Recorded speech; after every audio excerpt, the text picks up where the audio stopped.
नमस्कार भाई दोस्तों, दो खबरों पर ना विशेष तौर पर ध्यान दिया जाना चाहिए। एक तो कोई आपके घर आए मेहमान के ऊपर हमला करता है तो आपको जवाब देना चाहिए या नहीं देना चाहिए, लेकिन यहाँ पर कोई जवाब नहीं दिया जा रहा। मेहमान ही होता है जो अपने घर पे आता है, बाहर से दूसरे देश से आता है।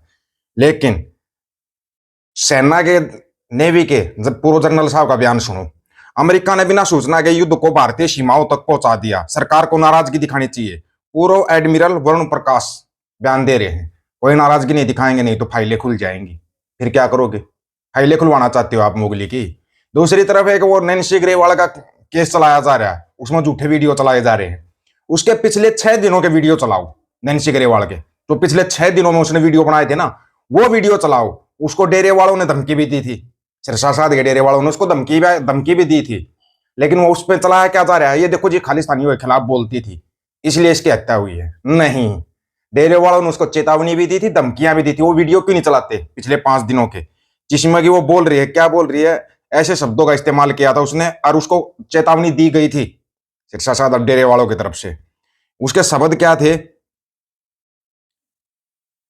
बांस वाला लुच्चा चोर ढिल्लो सारिया दा कंजर बंदा है, सिरेदा कंजर बंदा है, इस तो बचो, ए बंदा बहुत खराब है, ड्रग्स डीलर्स के साथ दे रहा है। ये इसका लास्ट का वीडियो था। इस वीडियो के बाद इसकी डेड बॉडी मिली इसके घर पे। इस वीडियो का जिक्र क्यों नहीं किया जा रहा? सबसे बड़ी बात, क्यों नहीं जिक्र किया जा रहा है इस वीडियो का? इस वीडियो का जिक्र करो। इसने सिरसे वाले के खिलाफ पिछले 4-5 वीडियो बनाए थे। 126 करोड़ का इल्जाम लगाया था इसने, 126 करोड़ की कोठी ली है। उसको तब चेतावनी दी गई थी कि तू अपना मुंह बंद रख, वो नहीं रख रही थी। हाँ बोलती थी, वो सबके खिलाफ बोलती थी, इसमें कोई दो राय नहीं है कि भाई उनके खिलाफ नहीं बोलती थी, उधर भी बोलती थी। लेकिन फिलहाल वो इसके खिलाफ बोल रही थी। इसके बारे में क्यों नहीं बताया गया? उधर ईरान ने चाइना को छूट दे दी है, वे चाइना अपना तेल ले जा सकता है। लेकिन ये हमारे घर पे जो मुसीबत खड़ी कर दी अमेरिका ने कर दी। बोला था ना, अमेरिका निकल जाएगा ईरान वाले युद्ध से, अमेरिका निकल जाएगा, तुम उलझोगे, और तुम्हारे को उलझा दिया। अमेरिका का दावा, ईरानी युद्धपोत को टारपीडो अटैक से हिंद महासागर में डुबोया। कहां पे? वो इंडिया आया हुआ था, वो जहाज इंडिया से वापस जा रहा था। पूरा स्वागत किया था वो जब आया था, 26 फरवरी को आया था वो, यहां पर उसका स्वागत किया था। अब वो जब जाने लगा, अमेरिका के रक्षा मंत्री पीट हेगसेथ ने दावा किया है कि हिंद महासागर में ईरान का एक युद्धपोत अमेरिका ने टारपीडो से हमला करके डुबो दिया, जिसके अंदर 180 लोग सवार थे। 32 लोगों को श्रीलंका की नेवी ने बचा लिया, जबकि हमला कहां पे हुआ था? भारत के क्षेत्र में हुआ था। ये यहां पर देखने वाली बात है। 80 से ज्यादा लोगों के मारे जाने की आशंका है, 80 से ज्यादा। और ये बोले वो युद्धपोत था, वो इंडिया आया हुआ था सम्मेलन में हिस्सा लेने के लिए। लेकिन पता ही नहीं क्यों भाई, एक सरेंडर कुछ बोल ही नहीं रहा। समुद्री जहाज को तबाह करने के लिए पनडुब्बी से टारपीडो को दागा जाता है। हालांकि हेगसेथ ने उस ईरानी जहाज का नाम नहीं बताया जिसे डुबोया गया। इससे पहले श्रीलंकाई नौसेना ने बताया था कि IRIS डेन्ना हिंद महासागर में डूब गया, जिसमें सवार कुल 180 में से लगभग 140 लोग लापता हैं। अब वो मिलेंगे कहां से? अब देश के रक्षा मंत्रालय ने के सचिव एयर वाइस मार्शल संपत थुयाकोंडा ने BBC सिंगला को बताया कि हिंद महासागर में डूबे ईरानी जहाज पर सवार 80 लोगों के शव मिल गए हैं। 80 के मिले हैं, पता नहीं कितने और होंगे। अब हमारे वाले का तो कोई बयान ही नहीं है, हमारे वाले ने तो कोई बयान ही नहीं दिया। बड़े कमाल की बात है। ले आए भाई, ईरान इजराइल करते, ईरान इंडिया हो जाएगा अब, क्योंकि इंडिया आया था, वो इंडिया से वापस जा रहा था वो। लेकिन तुम्हारे को समझ में नहीं आया। जंग के बीच चीन पर मेहरबान हुआ ईरान, तेल के लिए खोल दिया हार्मुज स्ट्रेट। किसके लिए खोल लिया है? ध्यान दे लेना, चीन के लिए खोल लिया है, तुम्हारे लिए फिर भी बंद ही रहेगा।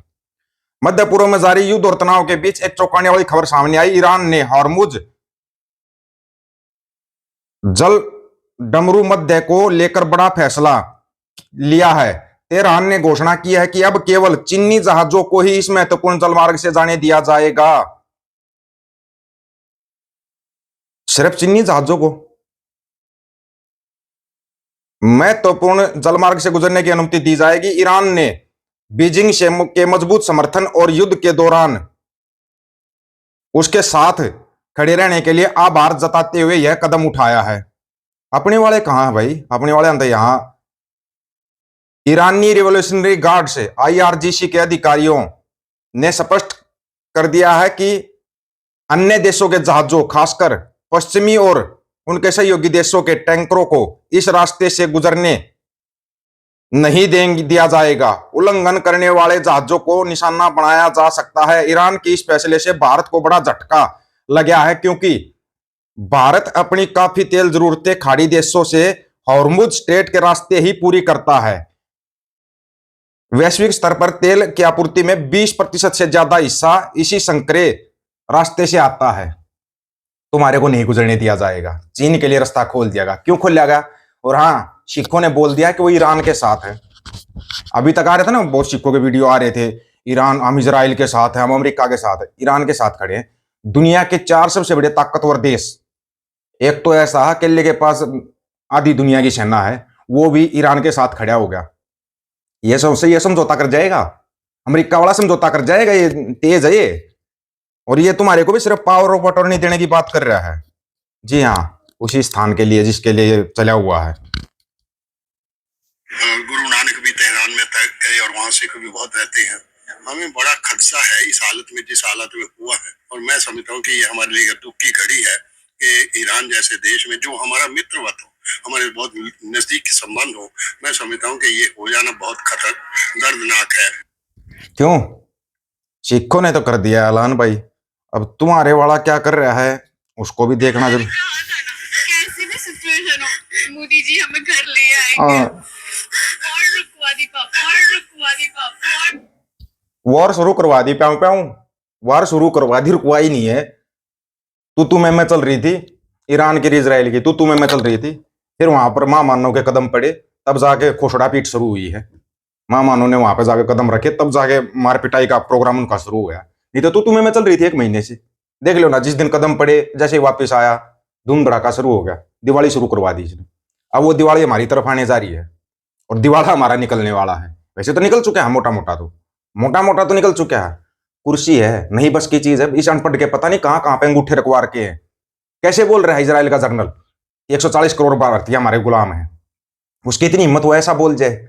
यहां जवाब नहीं दिया जा रहा। क्या दबा रखा है इजराइल ने? ऐसा कुछ तो दबा रखा है इजराइल ने, नहीं तो सांस नहीं निकल रहा। हमारे मेहमान ही था वो।